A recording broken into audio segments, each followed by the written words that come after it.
Ар бир психолог өзүн билет да. Нарын шаарындагы Ак Тил балдар бакчасынын тарбиячысы Гүлзина Асылбек кызы акыркы 1 жылдан бери психология жаатындагы окууларды окуп, өзүн өнүктүрүү аракетин көрүп келет. Анын жыйынтыгы жаман эмес. Алгач өзүнүн ички туюмдары, жашоого болгон көз караштары өзгөрүлүп, өзгөчө балдарды тарбиялоодо чоң жардамы тийген. Ата-эне, мугалим дагы, тарбиячы дагы бул психология жаатындагы терең билим алыш керек негизинен. Азыр адамдардын көбүнчөсү көңдөйү төмөн болуп кетти деп атабыз го. Адамдык сапат деген ылдыйлап баратат, бардыгы колуна барбы жокпу карап калды депчи. Андай азыр ошол нерсенин бардыгы психология жаатындагы адам өзү билбегендиги, өз ордун таппагандыгынын эсебинен көптөгөн нерселер пайда болуп атат да. Бул долбоор эмне үчүн башталып калды, эмне үчүн? Келечек ээлерин тарбиялоодо мугалимдер алгач өздөрүн өнүктүрүү жана жан дүйнөсүн байытуу менен алектениши шарт. Технологиянын күн санап өсүү заманында буга кошумча психологиялык билими дагы болушу талап болуп калды.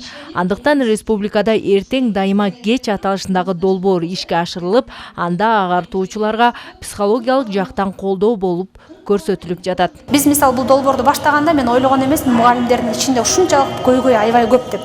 Бул жеке жашоосундагы көйгөйлөр, карыз, кредит, үй бүлөсүндөгү зордук, зомбулук, мугалимдердин арасындагы интрига. Ошол нерсенин негизинде анан мугалимдер балдарга билим берип жүргөн экен. А бизде болсо чоң болбосо дагы бир аз да болсо үйрөнсө жан дүйнөгө төңкөрүш жасаганга аракет кылып жатабыз. Аталган долбоордун алкагында Нарын шаары боюнча 60-дан ашык педагогдор жана тарбиячылар өзүн өнүктүрүү жана психология комплекстүү курсунан өтүшкөн. Жыйынтыгы менен тренерлик мүмкүнчүлүктү түзө турган сертификаттарга ээ болушту. 2 айдан бери окутуп аткан, ушу 3 күн 4 сааттан окушкан.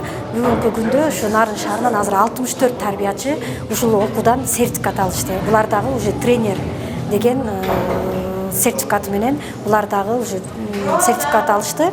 Анан мен ойлойм, мындан ары дагы азыр биз мектеп директорлору менен азыр сүйлөштүк, гараном менен сүйлөшүлдү. Мындан ары график түзүп эми мектептерде ушу мугалимдерди окутсак деген. Долбоор 3 этап менен ишке ашырылууда. Алгач мугалимдер атайын окуудан өтөт. Андан соң 9-11 класстын мектеп окуучуларына мүмкүнчүлүк түзүлмөкчү. Ал эми 3-этапта ата-энелер менен иш алып барылмакчы. Гүлера Тураджбекова, Бексултан Жолдошбеков, Нарын шаары, өлкөдеми.